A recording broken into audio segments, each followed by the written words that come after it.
So, hi Edith. Hi Lesley. Really nice to be in your studio. Nice for you to be here. Thank you. We sound like we're on some sort of Australian I know. TV channel. No, I'm really glad you're here in my studio. Nice to be here. I feel like, yes, thank you so much. Really lovely view out of the window of you're very lucky, aren't you? Really nice location for your studio. I know. Really lucky. I sit there and I do loads and loads and loads of drawing. Although you'd never know that I was looking out there when you look at the drawings. Because you're quite abstract with with all your work, aren't you? Yes, but I'm taking my drawings from real life and then I'm abstracting them. Mm-hmm. I look for the shapes. So your practice is quite multi-dimensional because you've got the painting and you've got the sculpture, but the sculpture also involves the painting.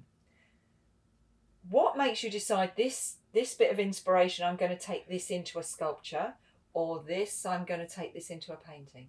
Is there a moment? No, I have no idea. This is the only one, this new work, which hasn't been seen yet, is the only one that sort of crosses both boundaries. This started from a course I was taking with Nick Bodymead at Emily Bowles Seawhite Studios, and it had to do with pattern, and it was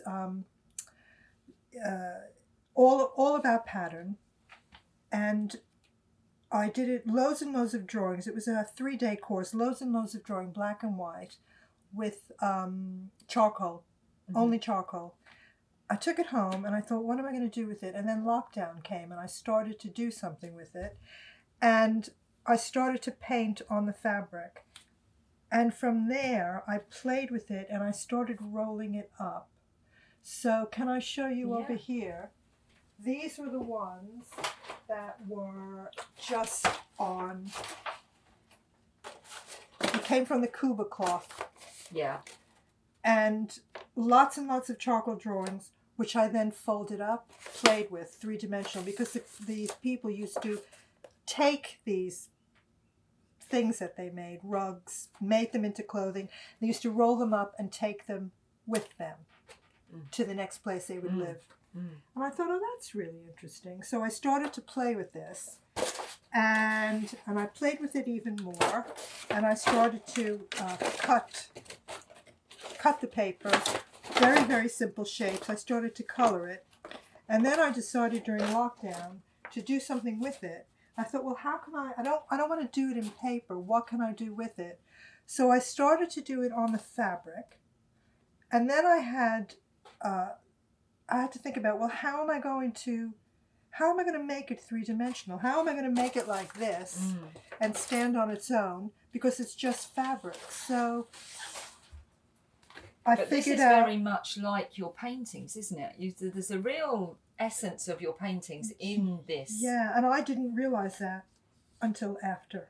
I wasn't doing my paintings. It wasn't until after. There's lots and lots of little detail in here. And a lot of this detail came from stitched sculptures that all of these were made into sculptures, and these were the bits that were left over, back, front. And I just cut these up and I put them on here and randomly stitched it. So some of it is painted and some of it is painted and stitched.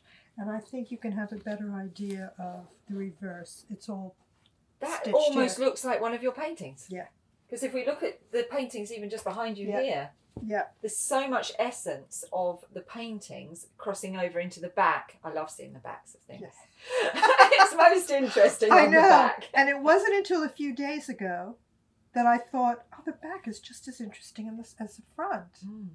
So because I wanted them stiff, I put it on a Vilene, heavy sew-in Vilene. It couldn't be so heavy that I couldn't get my sewing machine through it, my needle on the sewing machine through it, but it had to be heavy enough that it would stand. So this is one here that is completely finished, and it's actually a cut off from this, because when you roll them up, there's quite a lot of waste. So then they can make a whole family. Yeah, you can make a whole family. So this stands on its own, But I'm getting somebody, one of the artists in our group is going to make me a stand to put in here. So Mark Austin is Yeah, that? Mark Austin. And when you look inside here, it's sort of interesting. It's not as interesting, I think, as That this. one. So could Yeah. this one potentially be rolled in the other way? It could. Yeah. It could, except it's a little bit small. It's a little bit thin. And it would have to really be, you'd lose so much of it. Yeah. But yes, you could. It's fascinating on the back. And do you think you would add more detail then? Would you paint again? I wouldn't paint again with this. I would probably do another one. I started another one here. Where I'm going to go with it, I don't know. I'm just looking at it for a while. So this one is another one, which is ready to, not quite finished, but ready to go. This is just monotone. Mm-hmm. And also I've added the little bit of what went on before. Yeah, the historical The fabrics. historical fabrics, yes, of that. And the other day I was in a painting class and we opened it up, we put it on the wall. That was all rolled up, ready to be a sculpture. Actually, Mark is making me a base for that, so I feel, I'm not sure about it. But it kind of works like that. It does. It's an amazing abstract textile. Yeah, piece. and the other thing is, the look at reverse the is back. also interesting. So you could frame that, so you could actually see the back as well as the front. You Yeah, could have a glass. glass back on your Yeah. frame as well as Yeah. on the front. So it hangs. But I think it's sort of more user-friendly. I think it's, because a lot of people, they'll see this and they go, well, where can I put it? How can I display it? What should I do with it? Whereas something like this, it's interesting. And I've left the little bits hanging. Yeah, so it will be how, I mean, all of this is how you present it in a fashion that people can approach, isn't it? How to approach. So your inspiration is coming from the making process itself. Yeah. One piece sets off another piece, sets off another piece. And also I get ideas from other people because the thing with the Kuba cloth, they roll it up, they take it with them. It didn't dawn on me. There was somebody else in the class who had made these tiny little sculptures, and she had them sticking out of the wall like cones, like that. And I went, oh, that's almost what I do. That's exactly what I do. But I don't do it in paper, and I don't do it sticking out of the wall. I do it so that they're standing. Yeah. Very similar to that, a little bit similar to that yellowy browny one over to the there. big guy. Yeah. Over there. The big guy over Yeah. there. Yeah. So doing these classes at Sea Whites and other places really helps you, do you think? Oh yeah, absolutely. When I'm in the not knowing what I'm going to do, I'll go there and I'll go, what shall I do? What shall I do? So these things here are all my drawings from Cornwall. And I do it very quickly in pencil. And those drawings informed all of these paintings here. Some of them are finished, some of them aren't. They informed these here. And I think this one is in the magazine. It's a bit like a... oh, this one, yeah. It's a bit like a... Oh, careful, like don't a tread on your sculpture. Yeah, it's a bit like a quilt. It is, yeah. It's because the marks you make. This is what I see in your paintings, is you bring across the stitch marks from here into the paintings very much. Exactly. I scrape into it exactly like I'm doing the stitching marks. So what tools do you use to make these scratchy marks then? Sometimes I use my fingers, and sometimes I use a little wooden dowel that I've made square on the end, and I will go like this. It's quite... I can only do it when there's thicker paint on it. So there's several layers of paint on here, and you can see there's lots of different colors underneath. So you build up this surface in very similar way to exactly like this. Yeah, as how you build up the surface on the textiles. Yeah. So you use brushes, do you, to start the process? I use brushes. I will do a background color in acrylic, and then brushes with oil paint, and I mush. My process is mushing. I mush. I take my brush. Those are my acrylic brushes, but I have different brushes, which are my oil brushes. Okay. This is acrylic paint here on the fabric, but on here it's oil paint, and I mush. I just keep mushing. And as I'm mushing, when I see there's a good mush, I'll scrape it. So it's really instinctive. Yeah. Yeah, really instinctive, intuitive way of painting. Yeah. You kind of feel your way into it. Do you also, reference back, though, at any point? Constantly. I'm constantly referencing back. I need to. Otherwise, I'm lost. It all comes from real life. It's not just abstract, oh, I think I'll do an interesting shape. It has to come from real life. So this might be a path through it. It's real, and you can see it almost as if it's I've just put these on, but it isn't. It isn't applique, and it isn't collage. It's paint. And this has got a real almost like seagrass going on, which is very similar to the marks on your fabric. Yeah, it is. Yeah. But I don't always look at these. After I do them, I put them away. And I don't get to look at them, and I think, wow, look at all the marks on here. I know, really incredible mark making. I love this coloration here. I can see here you paint right to the edges over the sides. I paint the edges, yeah. And do you make your own frames, or do you have them framed? This was framed. Some of the frames I make myself, but this was made for me. Yeah. And is it important to frame them, do you think? I think so. But you see, this is on canvas. The ones that I do on board, really important to frame them. Really important. Otherwise, they don't look good at all. All of these behind here. They need that for the gravitas. Yeah. To make them into an object. Yeah. And that's the conversation, same kind of conversation that you have. How do you make these into an object that people can approach?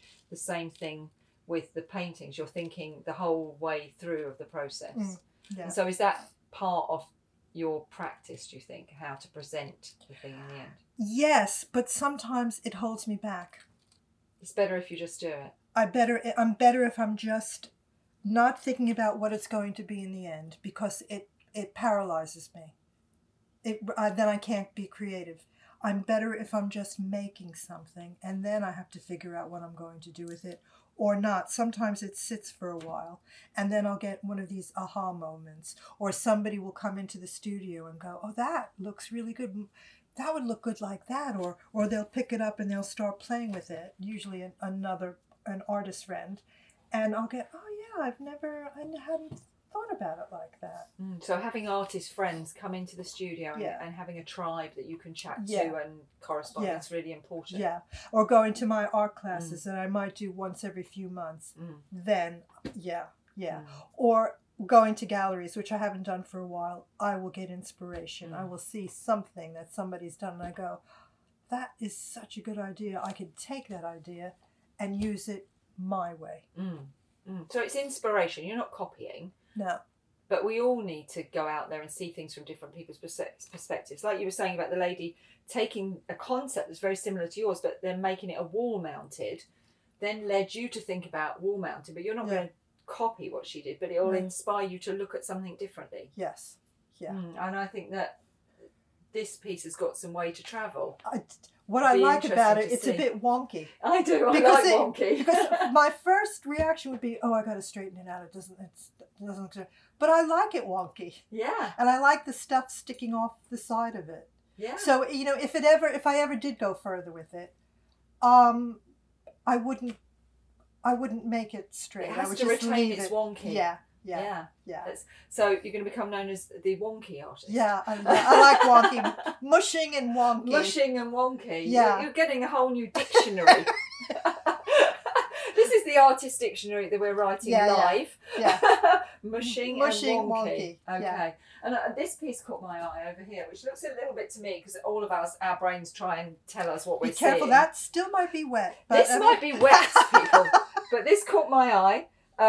Yeah, it's a little wet. I did catch a bit of paint on the back. This is interesting because it's got so many marks, but it's so dynamic. You see, I look at that and I go, oh, I don't know what to do with that. I think, but one or two people have seen it and they go, oh, that's really good. That's really good. I'm going, oh, I'm not sure. So do you think this is not finished just yet for you? I'm leaving it because I don't know what to do with it. So I'm leaving it. I'm not sure if I could live with that on my wall.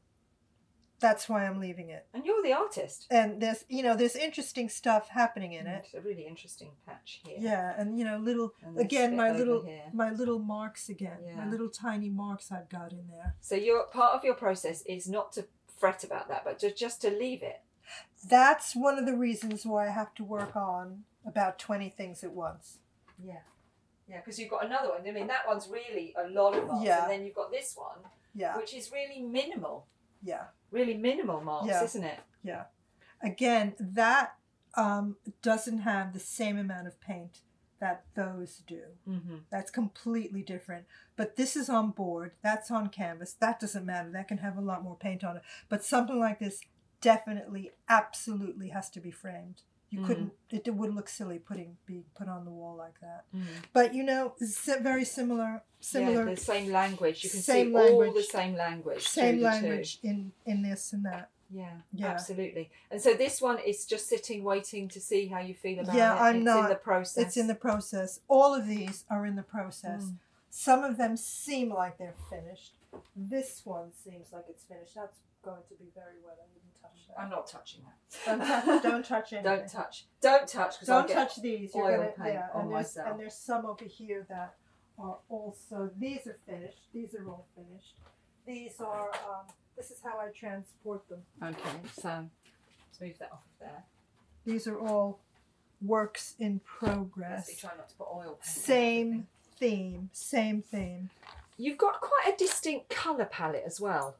Yeah. Haven't you? I've worked with 2 colours. That's all. Just 2 colours. Like an ochre and a pink. An ochre and a magenta. Magenta. Yeah. And there's no white in it. It's the ochre and magenta. Layers. I put it on, I rub it back. I put it on, I rub it back. I add lots of oil to it so that it's transparent. When you say rub it back, how do you rub it back? I use a cloth. So I go like this. I'm rubbing it with Have we got another word for that? That's not mushing. That's not mushing. No, mushing is that. No, I just rubbing it all the time. Yeah. So you rub it with a cloth. And these are all referenced from the Cornwall pictures. Cornwall pictures. And is Cornwall somewhere that you get a lot of inspiration from? Yes, I do. And these are, you can probably see a bit of this. So the path. The path, yeah. And then this. Yeah, plants. The path of rocks, mostly paths. There's something with me and paths. The reason Cornwall is because I spend a lot of time there. My daughter lives there, but also I spent a lot of time driving there when she was looking for a house. So in the car, looking from a distance. So some of the ones, a lot of them are me looking at a distance, but that's not enough. Then I need some details. So when I'm walking in Cornwall or even in Sussex, I will get details from the trees or from bark. I love bark. I'll get it from the bark, and that's where the scratchy comes in. Did you take photographs of it? I take photographs, yeah. I take photographs. Sometimes I work from the photographs. Sometimes I work directly with my sketch. I don't have a sketchbook.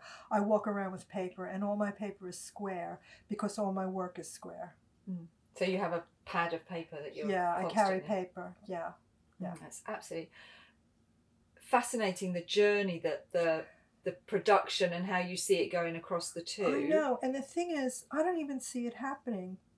I don't even realize what I'm doing. I'm just doing it. It's not until I look back.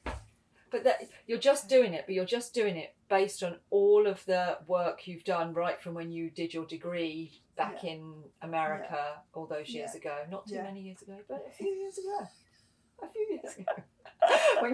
It's a journey, isn't it? And that's what you bring to each of these paintings now, is all of that history of all of that learning and all of those experiences. Yeah, the history, the knowledge, and also the fact that I learned properly.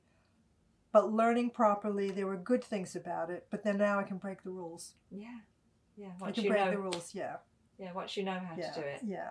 Then you can go into the danger zone. Yeah. I'm much more comfortable working like this. Yeah. And mushing. I'm more comfortable with mushing. You can mush away because you know how to do it right. It's not so easy to mush with when you're working on the machine. No.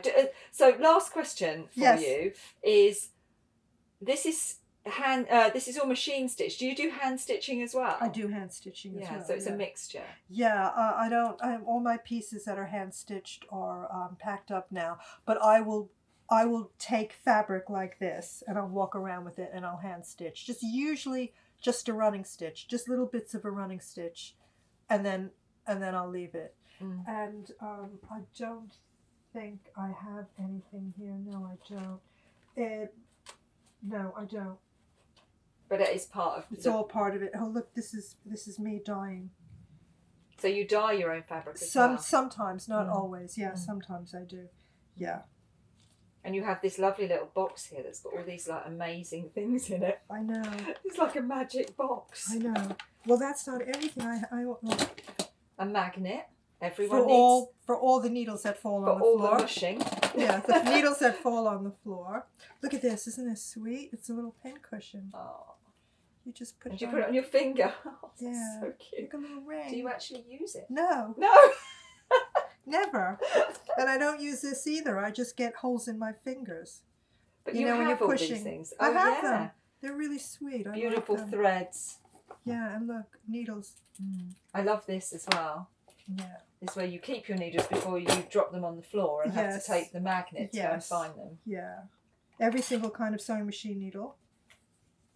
Yes, I'm sure you, with the thickness of this fabric, you must go through quite a few needles. Yeah, I do.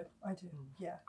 Thank you so much for sharing all of that. It's just amazing. I learn every time I speak to you, I learn something more about how you approach your practice. It's just so amazing. You can tell me so much. Because I have no idea how to do it. You just have to watch back all of the films. This is the second one we've done, isn't it? So yeah, we had one at Christmas, a really quick one. Yeah. Then we had one in my studio. Yeah. April, which is lovely. Yeah, that's a really nice one. And now this one. So the one in April, you did an unmaking and a making of one of your fabric sculptures. That's right. Yeah. Yeah, I did. Yeah. So this time you show people actually how you get to the point of creating but the the difference with these are not stuffed. No. Yeah, those ones were stuffed. Which gives me a whole completely different way of working. You know, how am I going to display it? It's not stuffed. It makes it easier for me. It's less time consuming. And more sustainable, because I think we were talking about the sustainability of the stuffing and everything. Exactly, yeah. But now lovely Mark is going to make me something that maybe will work, and maybe I will keep doing it, or maybe I will just keep them on the wall. Who knows? Yeah, I love that within the Pure group, that the artists love to collaborate and share their talents and skills and will help each other out. I really love that. Yeah, everyone's very generous. And you've been really generous in sharing all of this knowledge with us today. It's been great. Thank you so much.